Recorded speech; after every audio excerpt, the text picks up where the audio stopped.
in detail into every single one of these plagues, but you do have to see Pharaoh's show of strength. The next plague is gnats.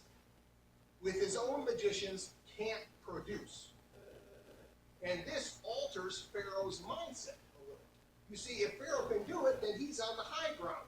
But now Pharaoh is walking on uncharted grounds because he can no longer compete with Moses and God. This realization affects Pharaoh's thought process. The next is the plague of flies. And now, because he can't compete with God, he tries to negotiate. Verse 25. All right, go ahead and offer your sacrifices to your God, but do it here in his land. Remember, Pharaoh doesn't want to relinquish command, nor can he submit to an unknown God. By negotiating, he's trying to maintain power. Another domino falls. The next plague is a plague that kills livestock. Again, Pharaoh doesn't give in. Another domino falls. Next is the plague of boils, and then the plague of hails. The plague of hail. Wow. Problem is, all of Egypt is suffering because Pharaoh won't admit that he was wrong. In fact, we know exactly what Pharaoh said when the hail began to fall. Thanks to ancient records that I had to do a lot of research on, we know that when the hail started to fall, he said, "Oh, hell no."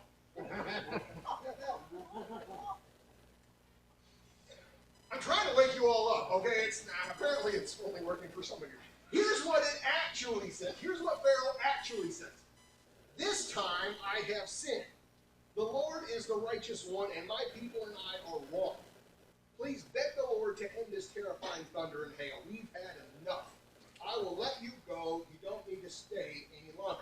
Now, it would seem that Pharaoh has learned his lesson, but as soon as the plague ends, so does Pharaoh's willingness to submit. Verse 34. But when Pharaoh saw the rain and hail and the thunder had stopped, he and his officials sinned again, and Pharaoh again became stubborn. Another domino falls.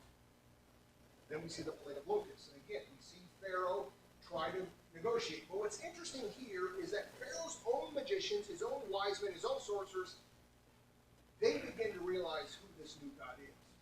Exodus 10. How long will you let this man hold us hostage?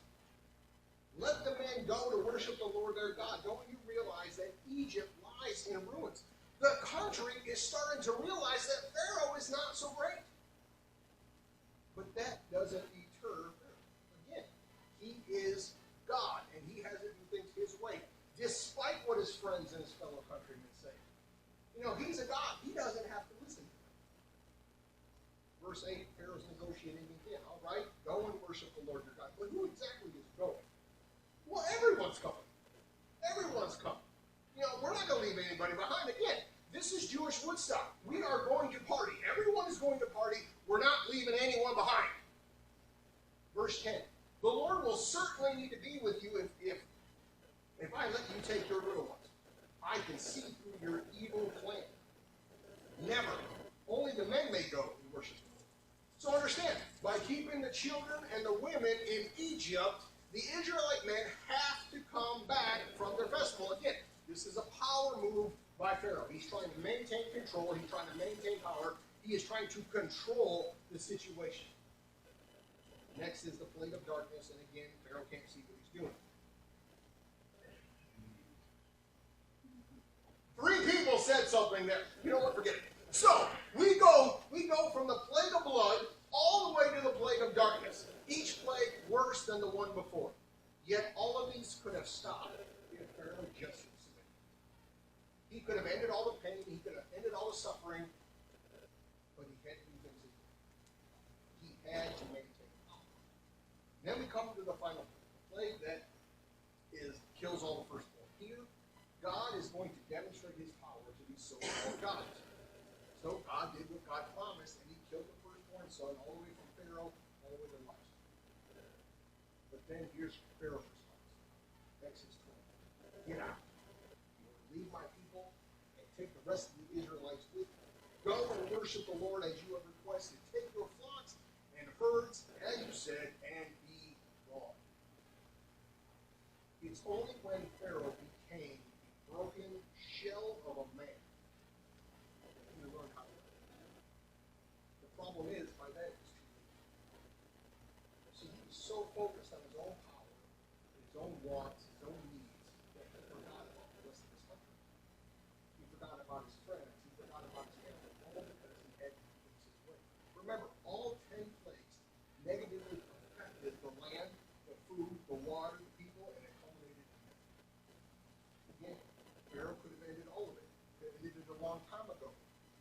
going to stop the dominoes from falling. Instead, he had to do things his way.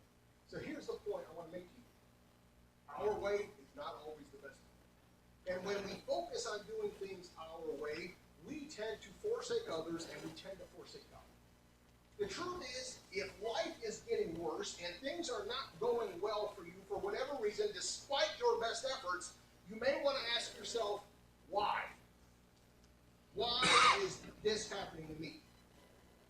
And the answer is God may be trying to get a hold of you. He may be trying to change your ways to get you on the right path. Now, I'll be honest here, when I was doing life my way, when I was forsaking God, life got really, really hard. Okay, I was a drunk, nothing was working out. Literally everything I tried failed. Miserable.